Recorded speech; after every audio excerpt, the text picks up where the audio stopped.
নমস্কার, আমার চ্যানেলের নতুন ব্লগে সকলকে স্বাগত। আজ বাড়িতে অনেক লোকজন, আর কেন সেটা জানতে হলে কিন্তু পুরো ব্লগটা দেখতে হবে। সবার প্রথমেই তোমাদেরকে নিয়ে যাই ঘরে আর একটু দেখিয়ে নিই।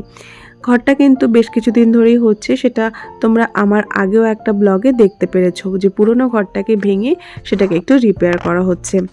তো ঘরটা 2 থেকে 3 মাস পর এতটাই রেডি হয়েছে, আর সামনে যেহেতু একটা ভালো দিন আছে তাই মা বলল নতুন ঘরে সত্যনারায়ণ পুজো হবে। তো আজ সেই দিনটাই, তো সকাল সকাল ঘরটাকে একটু সাজিয়ে নিয়েই শুরু হয়ে গেছিল সত্যনারায়ণ পুজো। তো সেখানে বোন দিদি সবাই এসেছিল, আর খুব সকাল সকাল ঠাকুরমশাইও চলে এসেছিল। তিনি তার কাজগুলো মোটামুটি রেডি করে নিচ্ছিল, আর এখানে দ্বারঘটও বসিয়ে দিয়েছিলেন।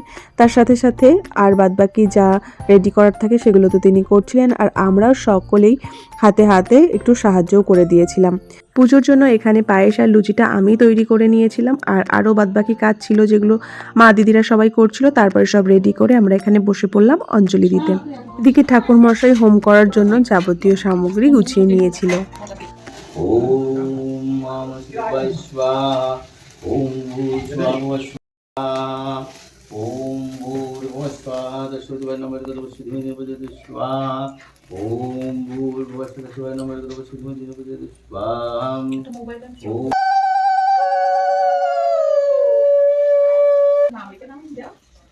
পুরোদন পর বসিয়া দাঁড়ায় বিপ্র কহে কি করিব বলিলে তোমায় ফকির কহেন বিপ্র ক্ষতি কি বাতায়।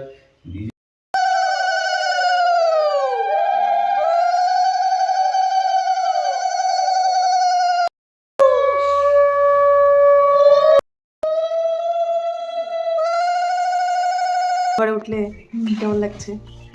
ভালো লাগছে। ভালো লাগছে। তো পুজো কমপ্লিট হয়ে গেছে আমাদের, আর এখন ভোগের ফোঁটাটাও নিলাম। সবাই চলে এসো। চলো, পুজো কমপ্লিট।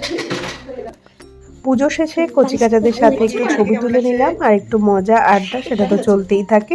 তো আজকের এই ভিডিওটা তোমরা শেষ পর্যন্ত দেখো, আর জানিও তোমাদের কেমন লাগলো। খাবেই খাবেই গো, তুই খেয়ে দেখ কত সুন্দর লাগবে, দেখ তুই।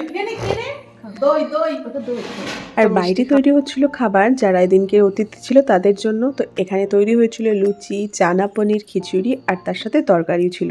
যেহেতু আমরা ওখানে পুজোর কাজেই ব্যস্ত ছিলাম তাই এদিকটা আর দেখা হয়নি। তার মধ্যে সব খাবারই মোটামুটি রেডি হয়ে গেছিলো, তাই আমি সেখানে একটু তোমাদেরকে দেখানোর জন্য চলে এসেছি। আর এই যে এখানে ফ্রাইড রাইসটাও ছিল।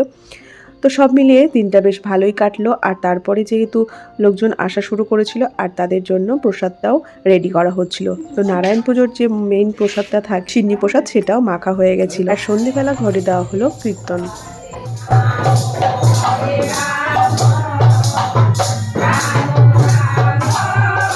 যাই হোক, দিন শেষে পুরো ব্যাপারটাই খুব ভালো হলো। সকলে ভালো থেকো, সুস্থ থেকো।